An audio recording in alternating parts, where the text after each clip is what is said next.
कौन कौन से डॉक्यूमेंट्स लगेंगे वो अपन बात करने वाले हैं कि सर ये डॉक्यूमेंट्स लगेंगे। सबसे पहले 10th की मार्कशीट, ये सारे के सारे डॉक्यूमेंट्स गाइस ओरिजिनल होने चाहिए, ठीक है। सबसे पहले 10th मार्कशीट, 12th मार्कशीट।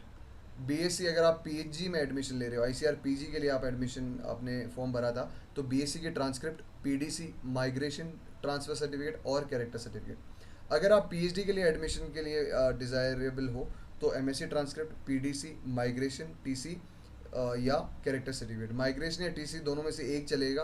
अब बहुत सारे बच्चों के मन में डाउट आने लगे होंगे, सर मेरे पास तो पीडीसी है ही नहीं, जो इस बार रिसेंटली बच्चे दे रहे हैं। तो गाइज अगर आपके पास पीडीसी नहीं है तो अभी के भी, रात को नहीं, सुबह भागो आप अपनी कॉलेज में और बोलो कि सर मुझे पीडीसी इशू करवाओ, मेरी ये रैंक आ चुकी है, मैं जा रहा हूँ इस आईसीआर यूनिवर्सिटी में, मुझे अपनी पीडीसी चाहिए। बिकॉज पीडी कभी कभी क्या होता है, आईसीआर एक डेडलाइन दे देता है।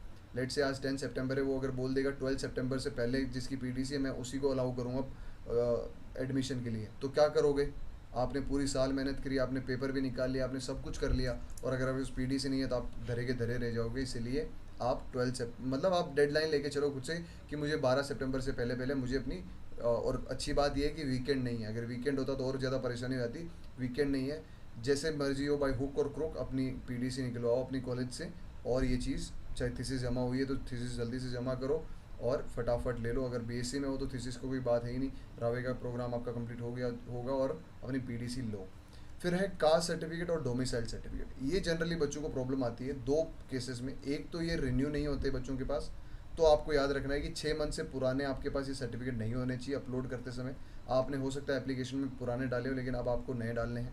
दूसरी चीज़, जनरली बच्चों के पास ये स्टेट के कास्ट सर्टिफिकेट और डोमिसाइल सर्टिफिकेट होते हैं, तो स्टेट के नहीं, आपको सेंटर का चाहिए। क्योंकि सेंटर के सर्टिफिकेट, क्योंकि आप आईसीआर का एग्जामिनेशन दे रहे हो और सेंट्रल लेवल एग्जामिनेशन है, तो सेंट्रल लेवल के आपको डोमिसाइल, और ये कैसे बनेंगे आपको पता होगा। आपको नहीं पता तो इमित्र वालों के पास जाओ, इमित्र वाले आपको सेंटर का सर्टिफिकेट 2 या 3 दिन में बन जाता है, मैक्सिमम 7 दिन लगते हैं।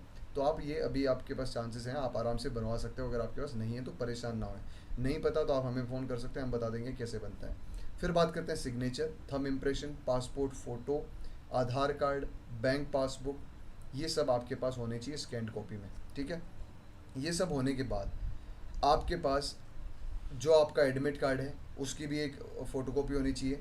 रैंक कार्ड की भी आपके पास एक स्कैंड कॉपी होनी चाहिए। जो आपका आज रैंक कार्ड आया है उसकी भी आप फाइल सेव करके रखो, चाहे तो गूगल ड्राइव पे सेव करो, चाहे अपने दोस्त को भेजो, चाहे कहीं पे भी रखो, आपके पास ये सेव्ड कॉपी होनी चाहिए। और जब आप अलॉटमेंट हो जाएगा तो अलॉटमेंट लेटर की भी आपको कॉपी संभाल के रखनी है, बिकॉज ये सारे लिस्ट ऑफ डॉक्यूमेंट्स हैं जो फिजिकल वेरिफिकेशन में आपके पास काम में आएंगे, ठीक है।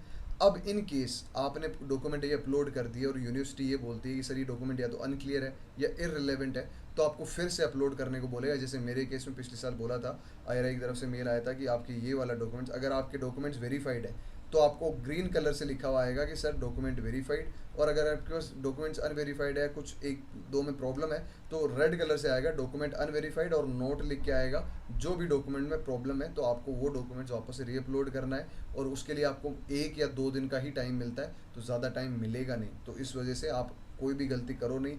इसका एक ही बचाव है कि आप कोई भी गलती करे बिना सारे डॉक्यूमेंट्स अपलोड करो। 10 बार चेक कर लो, 10 बार चेक करवाओ अपने बड़े भाई बहन से, और तभी जाके उसको अपलोड करो।